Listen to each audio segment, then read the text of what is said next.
नमस्कार, मैं हूं त्रिपाठी और आप देख रहे हैं हमारा विशेष कार्यक्रम सितारे बारे। आप सभी दर्शकों का इस कार्यक्रम में स्वागत है। आज बड़ा पावन दिन है क्योंकि आज प्रकृति से ब्रह्म की उपासना होती है। हम चर्चा के दौरान बताएंगे कि प्रकृति से ब्रह्म की उपासना कैसे होती है। इसके अलावा आपके फोन कॉल्स होंगे, आप सीधे फोन करके अपने प्रश्न पूछ सकते हैं। हमारा फोन नंबर है 0771400877। अब से आधे घंटे तक लगातार ये फोन लाइन खुली रहेगी और हमें आपके फोन का इंतजार रहेगा। तो चलिए कार्यक्रम की शुरुआत करते हैं और जानते हैं आज का पंचांग। आज शुभ संवत 2077 शक 1942 सूर्योत्तरायण का ज्येष्ठ महीने की शुक्ल पक्ष की द्वादशी तिथि और दिन बुधवार। आज द्वादशी 9:06 तक, स्वाति नक्षत्र रात्रि को 8:43 तक। आज चंद्रमा तुला राशि में होंगे। आज का राहु काल 12:02 से 1:42 तक। तो दोस्तों, ये तो था पंचांग और अब बात करते हैं द्वादशी की। जी, ज्येष्ठ महीने के शुक्ल पक्ष की द्वादशी को चंपक द्वादशी कहते हैं। भगवान कृष्ण की इस दिन प्रकृति के साथ पूजा की जाती है, यानी चंपा के फूलों से भगवान कृष्ण का आभरण किया जाता है। भगवान कहते हैं कि जो कोई भी चंपक के फूलों से भगवान कृष्ण का आभरण करे या राघव का आभरण करे या राम लक्ष्मण का आभरण करे तो उसकी सभी मनोकामनाएं पूर्ण होती हैं। इसलिए इस द्वादशी का नाम राघव द्वादशी या राम लक्ष्मण द्वादशी या फिर चंपक द्वादशी कहा जाता है। इस दिन भगवान कृष्ण के अलावा राम तथा शेषनाग अवतार श्री लक्ष्मण की पूजा का विधान भी है। ऐसी मान्यता यह है कि चंपक द्वादशी के दिन चंपा के फूलों से विधिवत भगवान कृष्ण की, राघव की, लक्ष्मण की पूजा करनी चाहिए। ऐसा करने से जातक सभी प्रकार के पापों से मुक्त होकर के मुक्ति को प्राप्त करता है। दिव्य लोकों में उसे जगह मिलती है। और चंपक द्वादशी का जो व्रत है, इसका जो विधान है वो मैं आपसे कहता हूँ। ऐसा करने से सभी कामों की सिद्धि होती है और जो लंबे समय से काम लंबित हैं, पड़े हुए हैं, नहीं हो रहे हैं, वे जल्दी ही सिद्ध हो जाते हैं। तो इस दिन भगवान कृष्ण की विधिवत पूजा करनी चाहिए। मतलब गौरी गणेश नवग्रह खुड़श मातृका और फिर उसके बाद में भगवान कृष्ण का स्थापन करें और सुंदर चंपक के फूलों से भगवान का पूजन करें। षोडशोपचार से पूजन और पूजन करने के बाद हल्दी और पीले चंदन की माला से और मंत्रों का जप करना चाहिए। मंत्र है नवघनश्यामम पीत कौशीय वासम सानंदम सुंदरम शुद्धम श्री कृष्णम प्रकृति परम, जिसका अर्थ होता है कि वह कृष्ण, वो राघव जिसने पीतांबर धारण किया है, मैं उसे प्रकृति के साथ पूजा करता हूँ। तो इस मंत्र से भगवान कृष्ण की पूजा करने से सभी मनोकामनाएं पूर्ण होती हैं। अब चंपक द्वादशी सभी प्रकार के कष्टों की निवृत्ति के लिए या सभी प्रकार के लंबित बड़े कामों के लिए किया जाता है। तो भगवान कृष्ण को फूल चढ़ाएं, चंपक के फूल चढ़ाएं। ओम नमो भगवते वासुदेवाय। इसमें याद रखें, 2 बार नमः शब्द का इस्तेमाल नहीं होता। ओम नमो भगवते वासुदेवाय इस मंत्र का 108 बार जप करें और गरीबों में केले और नारियल का दान करें। ऐसा करने से भगवान कृष्ण की प्रियता आती है। और फिर भगवान कृष्ण के चरित्र का पाठ करें, श्रीमद् भागवत का पाठ करें, भगवत गीता का पाठ करें, भगवान विष्णु के सहस्रनामों का पाठ करें। ऐसा करने से भी सारी परेशानियां दूर होती हैं। चलिए, तो ये तो थी चंपक द्वादशी और अब बात करते हैं आपके जन्म कुंडली की। जी, हम बात करेंगे अब 12 राशियों के हाल की। तो देखते हैं 12 राशियों का हाल। शुरू करते हैं मेष यानी अरीज से। इस राशि वाले जातकों के लिए देखते हैं कि समय ग्रहों की स्थितियां अनुकूल। इस समय तुला राशि पर चंद्रमा पड़े हैं, जिसका मतलब ये है कि परिवार का बढ़िया साथ मिलेगा। कुछ लोग थोड़े से इमोशनल हो सकते हैं अपने मित्रों को लेकर। 11वें स्थान में मंगल पड़े हैं। लाभ की स्थिति बनी रहेगी। भाग्येश दशम स्थान में है, मतलब अवसर भी आपको मिलने वाले हैं। बहुत क्रिएटिव होंगे क्योंकि तीसरे स्थान में राहु, सूर्य के साथ में शुक्र है, जो बताते हैं कि संपत्ति के योग भी दिखाई पड़ते हैं। क्या करना चाहिए? इस राशि वाले जातकों को महामाया की पूजा करनी चाहिए। माया शब्द का अर्थ होता है स्व आश्रितम रक्षणं करोति यः, जो अपने आश्रितों की रक्षा करे। तो अपने आश्रितों की रक्षा के लिए महामाया की पूजा करें और फिर दुर्गा स्तुति का पाठ करें और खीर का दान करें, तो आज का दिन आपके लिए बेहतर होगा। बात कर लेते हैं दोस्तों वृषभ यानी टॉरस की। इस राशि वाले जातकों के लिए देखते हैं कि लग्न में शुक्र सुस्ती जस की तस बनी रहेगी। दशम स्थान में मंगल, सत्ता फिर भी रहेगी। दूसरे स्थान में राहु, 8वें स्थान में केतु। नेगेटिविटी से बचें और खूब प्रयास करें, यानी खूब मेहनत करें। और इस समय आवास यानी मकान से संबंधित परेशानियां दूर हो सकती हैं। क्या करना चाहिए? जल्दी से उठें, स्नान करें, भगवान सूर्य को अर्घ दें, आदित्य हृदय स्तोत्र का पाठ करें, फिर भगवान शिव का पूजन करें, भगवान शिव की प्रियता के लिए रुद्राष्टक का पाठ करें और फिर उड़द की दाल और तिल का दान करें तो आज का दिन आपके लिए बेहतर होगा। अब बात कर लेते हैं दोस्तों मिथुन यानी जमिनी की। इस राशि वाले जातकों के लिए देखते हैं कि लग्न में बुध के साथ में राहु है, जिसका मतलब है कि कहीं आप ठगे जा सकते हैं। तो कोशिश करें किसी कोरे कागज पर दस्तखत न करें। कोई भी दस्तावेज बड़ी सावधानी से साइन करें। पीडीसी चेक देते समय सावधान रहें, कानूनी विवादों से बचें और साथ में बहुत भरोसे पर काम न करें। खुद ही चीजों को मॉनिटर करते रहें। क्या करना चाहिए? तो बृहस्पति के मंत्र का जप करें, भगवान आपको सद्बुद्धि देवे। इसके बाद बड़ों का सम्मान करें, काले तिल का दान करें, गुड़ चने का दान करें तो आज का दिन आपके लिए बेहतर होगा। बात कर लेते हैं दोस्तों कर्क यानी कैंसर की। इस राशि वाले जातकों के लिए देखते हैं कि चौथे स्थान में चंद्रमा पड़े हैं। लग्न चंद्रमा चौथे स्थान में हो तो शास्त्र में लिखा है चतुर्थे कलह गमा। जी, परिवार में कलह हो सकता है। 12वें स्थान में राहु, आकस्मिक हानि की संभावनाओं से बिल्कुल भी इनकार नहीं, मतलब हानि ना हो इसके लिए आप मेंटली प्रिपेयर रहें, चीजों को मॉनिटर करते रहें, द्वादशी स्वग्रही होकर बैठे। नींद की परेशानी हो सकती है, यानी थोड़े से बेचैन हो सकते हैं। इस राशि वाले जातकों के लिए हम दूसरी बात देखते हैं कि अष्टम स्थान में पड़े हुए मंगल जो बताते हैं कि संतान को लेकर के थोड़ी चिंता हो सकती है। और फिर छठे स्थान के केतु बताते हैं कि वाहन चलाते समय बहुत सावधान रहना चाहिए। क्या करें? तो सबसे पहले तो लगातार प्रयास करते रहें ताकि आर्थिक स्थिति आपकी बेहतर हो। परिवार को थोड़ा सा केयर करें, परिवार को समय दें और बहुत पक्षपात न करें। इसके अलावा कि हनुमान जी का दर्शन करें, मसूर की दाल और गुड़ का दान करें तो आज का दिन आपके लिए बेहतर होगा। अब बात कर लेते हैं दोस्तों सिंह यानी लियो की, जहां द्वादश चंद्रमा तीसरे स्थान में बैठे हैं, जिसके मायने होते हैं कि मन परेशान है। जी, असुरक्षित है मन। इस समय ज्यादातर लोगों के मन असुरक्षित हो सकते हैं, पर इस समय सिंह राशि वाले जातक ज्यादा इमोशनल होंगे परिवार को लेकर के। अब यहाँ देखते हैं कि सिंह राशि वाले जातकों के लिए तृतीय शुक्र इस समय वृषभ राशि में बैठे हैं दशम स्थान में। मतलब कहीं सत्ता को लेकर चिंता हो सकती है, कहीं काम को लेकर चिंता हो सकती है, कहीं बड़ों की नाराजगी या फिर बॉसेस का प्यार। कुछ नए व्यवसाय के रास्ते खुल सकते हैं। इस राशि में छठे स्थान में शनि बैठे हैं। थोड़े से ऋण की वर्धना होती है, रोगों से बच के रहना होगा। संतान के स्वास्थ्य को लेकर चिंतित हो सकते हैं और पेट की तकलीफ हो सकती है। क्या करना चाहिए? गणपति का पूजन करें, गणपति अथर्वशीष का पाठ करें तो आज का दिन आपके लिए बेहतर होगा। बात कर लेते हैं दोस्तों कन्या यानी वर्गों की। इस राशि वाले जातकों के लिए देखते हैं कि एकादशी चंद्रमा धन स्थान में बैठे, मतलब आज अपनी कमाई से कोई संपत्ति खरीदने का योग है।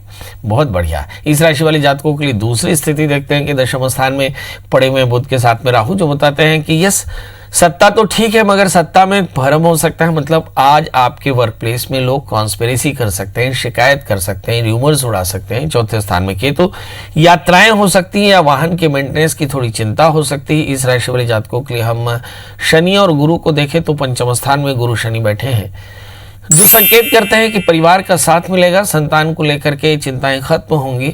और इस समय अगर मंगल को देखें, अष्टम स्थान में बैठे हैं मंगल जो बताते हैं कि जी इस समय आत्म एकाग्रता कम होगी, आत्मबल कम होगा, क्योंकि कहीं आलस्य हो सकता है, गुस्सा कहीं से ज्यादा हो सकता है। तो इस राशि वाले जातकों के लिए सलाह क्या है? नंबर 1, आप बृहस्पति के मंत्र का जप करें और पुरोहितों को केले का दान करें, नारियल का दान करें तो आज का दिन बेहतर होगा। बात कर लेते हैं दोस्तों तुला राशि के। अब इस राशि में देखते हैं कि लग्न में चंद्रमा है, तो मुझे ऐसा लगता है कि सत्ता का सीधा सानिध्य होगा, मतलब राजकीय काम आपके निपट सकते हैं, पावरफुल लोगों से मुलाकात होगी। पारिवारिक शुभ काम में सहभागिता, माने कोई मंगल उत्सव हो सकता है, पर मंगल उत्सव करते समय याद रखें कि सोशल डिस्टेंसिंग मेंटेन रहे। कोरोना महामारी बहुत तेजी से फैल रही है, डरने की जरूरत नहीं है, पर जी अपनी सावधानी जरूर रखें।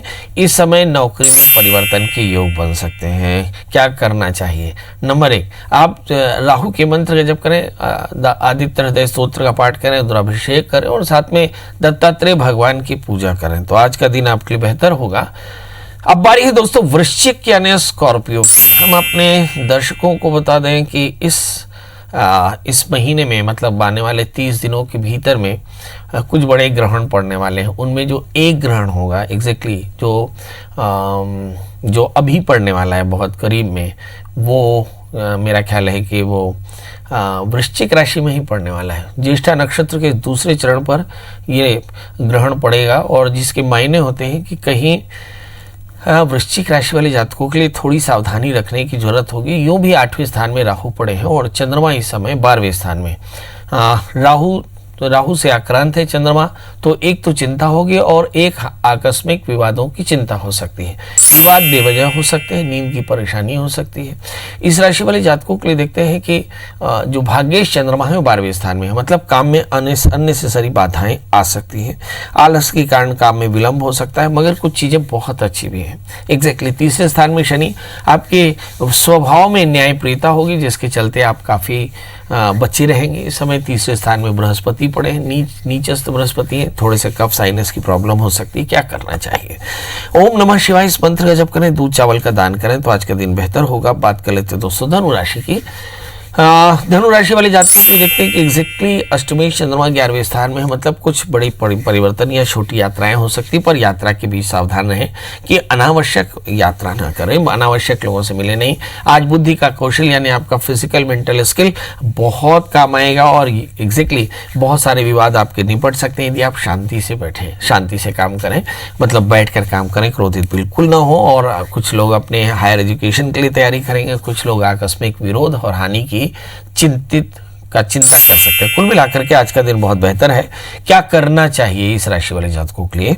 तो भगवान शिव का पूजन करें और काले तिल का दान करें तो आज का दिन बेहतर होगा। बात कर लेते हैं दोस्तों मकर राशि की। मकर राशि वाले जातकों के लिए देखते हैं कि लग्न में ही शनि पड़े हुए हैं जी, और तृतीय शनि लग्न के, तृतीय बृहस्पति लग्न के साथ ही, मतलब बहुत ज्यादा न्यायप्रियता होगी, जीव सेवा होगी और ये एक अच्छी बात है। सप्तमी चंद्रमा इस समय दशम स्थान में बैठे हैं, मतलब कुछ लोग आपके काम में बहुत साथ देंगे, आपके सबऑर्डिनेट्स का बढ़िया साथ मिलेगा। पर शनि से आक्रांत चंद्रमा होने का मतलब होता है कि स्वभाव में थोड़ा सा चिड़चिड़ापन। धन स्थान में मंगल पड़े, संपत्ति के योग बेहतर होंगे, आय से संपत्ति होगी, मतलब आज अपनी कमाई का आप कुछ संपत्ति खरीद सकते हैं। इस समय किसी प्रकार के पार्टनरशिप करने से थोड़ा सा बचना चाहिए। इस समय लगन आपकी अच्छी यानी कंसंट्रेशन अच्छा है, और मगर पार्टनर्स के साथ यानी परिवार में लाइफ पार्टनर के साथ या बॉसेस के साथ या एसोसिएट्स के साथ, फ्रेंड्स के साथ थोड़े से मतभेद हो सकते हैं। क्या करना चाहिए? गणपति का पूजन करें, गणपति थरुशीष का पाठ करें, हरी मूंग का भोग लगाएं, हरी दूब बांटें और इसके अलावा गाय की सेवा करें, गाय को आहार दें, इलायची खाएं खिलाएं तो आज का दिन बेहतर होगा। बात कर लेते हैं दोस्तों कुंभ राशि की। लग्न में मंगल पड़े हैं, 12वें स्थान में बृहस्पति के साथ में शनि, मतलब नींद हानि, परेशानी और चिंताएं हो सकती है। सेहत का भी ध्यान रखना पड़ेगा क्योंकि द्वितीय 12वें स्थान में है। इस राशि वाले जातकों के लिए लग्नेश भी 12वें स्थान में और स्वग्रही होकर बैठे, इन्हें खर्च ज्यादा होगा, सेहत की चिंता होगी, नींद की परेशानी हो सकती है, तनाव थोड़ा सा ज्यादा हो सकता है। पैतृक संपत्ति मिल सकती है, लग्न में मंगल पड़े हैं और इस राशि वाले जातकों के लिए पैतृक संपत्ति में विवाद भी होगा, पर बैठकर बात करेंगे तो चर्चा पूरी हो जाएगी। बहरहाल उत्साह बढ़िया है, एनर्जी अच्छी, क्योंकि लग्न में मंगल है, मगर कामों में व्यवधान आ सकते हैं क्योंकि इसकी वजह है मिथुन राशि में पड़े हुए राहु। संतान को लेकर खास चिंता हो सकती है। इस समय बुध भी पंचम स्थान में, मतलब संतान को लेकर कुछ बड़े निर्णय किए जा सकते हैं। क्या करना चाहिए? आज भगवती महालक्ष्मी का पूजन करें, श्री सूक्त का पाठ करें और रुद्राभिषेक करें तो आज सारी मनोकामनाएं पूर्ण होंगी। बात कर लेते हैं दोस्तों मीन यानी पैशंस की। एग्जैक्टली इस राशि वाले जातकों के लिए देखते हैं कि पंचमेश चंद्रमा अष्टम स्थान में, संतान को लेकर के चिंता हो सकती है। लग्नेश 11वें स्थान में, आय की स्थिति बढ़िया होगी, दशमेश एकादशस्थ है, मुझे लगता है कि काम के कुछ नए साधन मिल सकते हैं। 12वें स्थान में मंगल है, हेल्थ को लेकर के बहुत सावधान रहना पड़ेगा। इस राशि वाले जातकों के लिए हम देखते हैं कि चौथे स्थान में बुध राहु पड़े हैं, परिवार को लेकर थोड़ी चिंतित हो सकते हैं। और इस राशि में सूर्य और शुक्र को देखें, एग्जैक्टली जो देखना चाहिए। तीसरे स्थान में पड़े हैं, आलस से थोड़ा सा हो सकता है, काम में मन नहीं लगेगा, थोड़ा सा तनाव हो सकता है और व्यसनों की इच्छा हो सकती है। इन सबसे आपको बच के चलना है दोस्तों। क्या करना चाहिए? आज शनिश्चर मंत्र का जप करें, काले तिल काले उड़द का दान करें और जब कभी भी शनिचर को पूजने की बारी आती है, जिसका मतलब होता है कि हम अपने सबऑर्डिनेट्स को और समाज के सबसे वंचित तबके की सुरक्षा करें और उससे प्रेम रखें। याद रखें, श्रद्धा से किया गया काम या औपचारिकता में किया गया काम बहुत फायदेमंद नहीं रहता। मतलब वंचितों की सेवा करनी है, सूक्ष्म जीवों की सेवा करनी है, शनिश्चर मंत्र का जप करना है तो आज का दिन बेहतर होगा। अब आपके प्रश्नों का जवाब हमारे साथ पहले कॉलर है रामनारायण जी। रामनारायण जी, आप डेट ऑफ बर्थ, टाइम और प्लेस बताएं। हेलो, हाँ जी बताएं। पंडित जी प्रणाम जी, बताएं डेट ऑफ बर्थ, टाइम और प्लेस। डेट ऑफ बर्थ है 11/11/2004 और समय क्या बोले पंडित जी? जन्म समय? जन्म समय 12:01। दोपहर में? रात को। जन्म स्थान? जन्म स्थान सारंगगढ़ कपिसा। जी बताइए प्रभु, क्या जानना चाहते हैं? नहीं, इनके नाम से कुछ धंधा करना चाह रहे थे, तो उसी के बारे में जानकारी चाहिए था। ये बेटी है बेटा है? बेटा है। चलिए ये देखते हैं, बेटे के नाम से कोई व्यापार करना चाहते हैं? बेटे का नाम भाग्यशाली है कि नहीं? बेटा भाग्यशाली है कि नहीं? जी आइए देखते हैं, इस बच्चे का जन्मलग्न सिंह है, इसकी जो राशि है वो है तुला। और इस समय शनि देखें, शनि सप्तमी होकर के 12वें स्थान में है, भाग्य स्थान में राहु। तो वैसे तो बच्चा बड़ा भाग्यशाली है, क्योंकि भाग्येश मंगल है और भाग्येश मंगल धन स्थान में तीसरे स्थान में बैठा है और बहुत टैलेंटेड बच्चा है। तो निश्चित तौर पर इस बच्चे के नाम से आप व्यापार कर सकते हैं। इस समय इसकी जो दशाएं चल रही हैं, अगर उस पर नजर डालें तो लगता है कि इस समय शुक्र की अंतर्दशा चल रही है।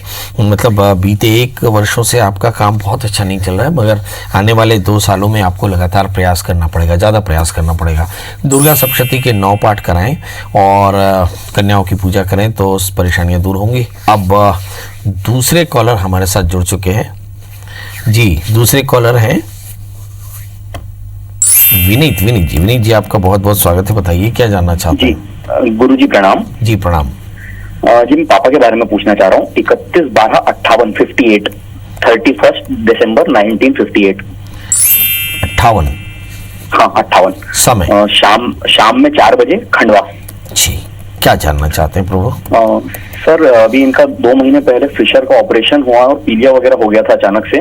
तो आगे कुछ, अब तो ठीक है, पर आगे कुछ स्वास्थ्य संबंधी समस्याएं तो नहीं रहेंगी। और अभी इसी मंथ रिटायर हो रहे हैं, तो गवर्नमेंट से काफी सारा पैसा अटका हुआ है, वो कब तक मिल पाएगा? अनुदान प्राप्ति स्कूल में है। चलिए देखते हैं, आपके पिता का जन्मलग्न वृषभ है, इनकी राशि धनु है, सप्तमेश 12वें स्थान में है, यही फिशर का ऑपरेशन। और ये बड़ा नेचुरल सा है कि इनको ये रिकरेंस होती है, मतलब बार बार भी हो सकता है।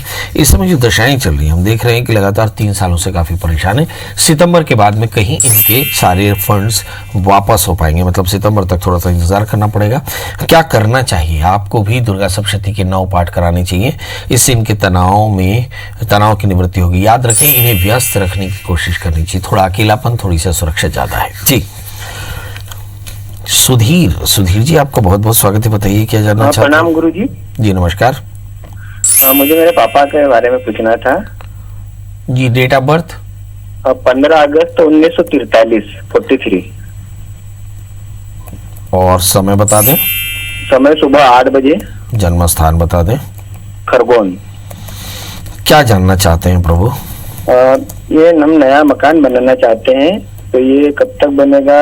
और इनकी आंखों में गुरुजी बहुत प्रॉब्लम रहती है। चलिए आइए देखते हैं। और एक प्रश्न और था, एक कृषि भूमि भी हमारी, लेकिन उससे किसी प्रकार का भी लाभ नहीं मिल पा रहा है।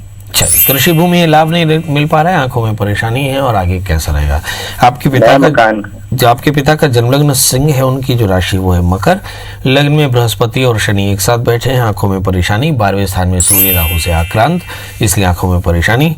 और कृषि भूमि से फायदा नहीं हो पा रहा है, फायदा जरूर होगा, भाग्येश दशम स्थान में है। ये हो सकता है कि अनाज ना उपजे, मगर जमीन का अप्रिसिएशन आपको जरूर मिलेगा। क्या करना चाहिए? एक 8 कैरेट का इटालियन मूंगा, 4 कैरेट का टोपाज पहनाएं, मंगल का व्रत करें। और दूसरा, मैं देख पा रहा हूँ कि ग्रहों की दशाएं कह रही हैं कि समय गुरु की अंतर्दशाएं, मतलब अक्टूबर 2021 तक बहुत अच्छी स्थिति हो जाएगी। चलिए, तो अब आपसे विदा लेने का समय। विदा लेते समय एक जो औपचारिकता हम हमेशा ही कहते हैं, अपने दर्शकों को बता दें कि इस वक्त हम इस सदी के भयानक महामारी के वक्त से गुजर रहे हैं। वैसे हम बहुत ज़्यादा डरे हुए नहीं हैं, डरने की आवश्यकता भी नहीं है। यदि हम सब साथ रहेंगे तो परेशानियां नहीं रहेंगी। मतलब हमें अपने आसपास सहायता करनी है, सहयोग करनी है। इसके करने से आपकी परेशानियां दूर होंगी और आप कम से कम सुखी रहेंगे। कोशिश करें आप बहुत सारे लोगों से ना मिलें, अपने आसपास के लोगों की खूब सेवा करें, अपने घर में रहें, घर से हो सके काम करें, कम से कम यात्राएं करें, अपनी सुरक्षा का ध्यान करें, शासन के निर्देशों का पालन करें, कानून का पालन करें। तो दोस्तों, कल हम फिर मिलेंगे किसी नए विषय के साथ। इस वादे के साथ विदा लेते हैं, कल हाजिर होंगे। तब तक जय हिंद, जय भारत।